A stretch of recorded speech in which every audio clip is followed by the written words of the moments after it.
आपल्यापैकी बहुतेक जण सकाळच्या नाश्त्यामध्ये ब्रेड, पाव किंवा बनचा वापर करतात. चहात बुडवून किंवा मस्का लावून आपण ब्रेड खातो. कधी टोस्ट करून तर कधी लज्जतदार डिश सोबत.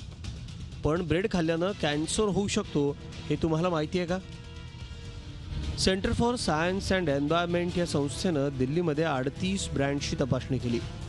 त्यातल्या 84% नमुन्यांमध्ये पोटॅशियम ब्रोमेट, पोटॅशियम आयोडेट ही रसायनं सापडली.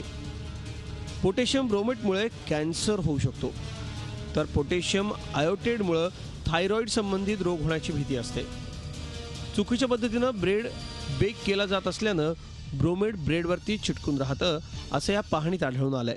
हमने 38 अलग अलग तरीके के ब्रेड का सैंपल हमने उठाया था, जिसमें कि वाइट ब्रेड हो गया, मल्टीग्रेन ब्रेड हो गया, पाव हो गया, बन हो गया, बर्गर का ब्रेड हो गया या पिज्ज़ा का ब्रेड हो गया. इन सभी को हमने 2 केमिकल्स के लिए टेस्ट किया, पोटाशियम ब्रोमेट और आयोडेट.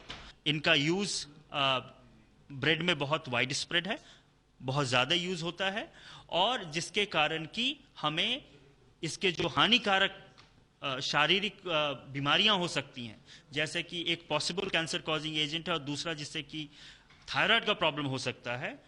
ज्या ब्रँडच्या ब्रेडमध्ये कर्करोगाला आमंत्रण देणारी रसायनं सापडली त्यापैकी अनेकांनी पोटॅशियम ब्रोमेट किंवा पोटॅशियम आयोडेटचा उल्लेख पाकिटावर केलेला देखील नाही.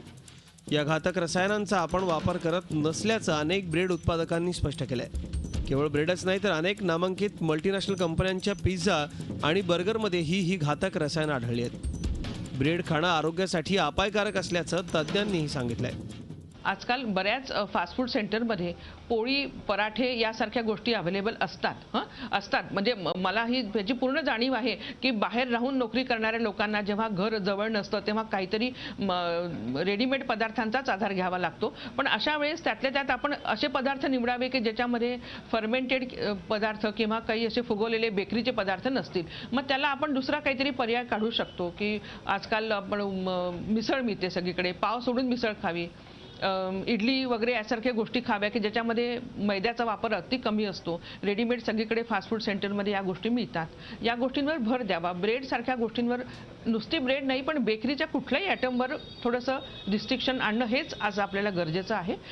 या प्रकरणी आता चौकशी करण्याचे आदेश केंद्र सरकारनं दिले आहेत. CSC ने एक रिपोर्ट भेजी है जिसमें उन्होंने ब्रेड के बारे में कुछ बात कही है. मैंने अपने अधिकारियों को कहा है कि इसकी तुरंत जांच की जाए. FSSAI इस विषय को देख रही है.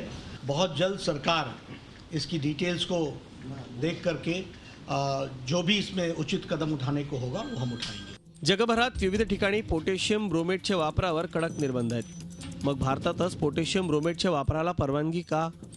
ब्रेडच्या नावाखाली आरोग्याशी सुरू असलेला खेळ किती दिवस चालणार?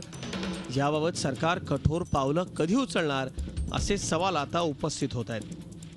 Bureau report, Zee media. Zee 24 तास रहा एक पाऊल पुढे.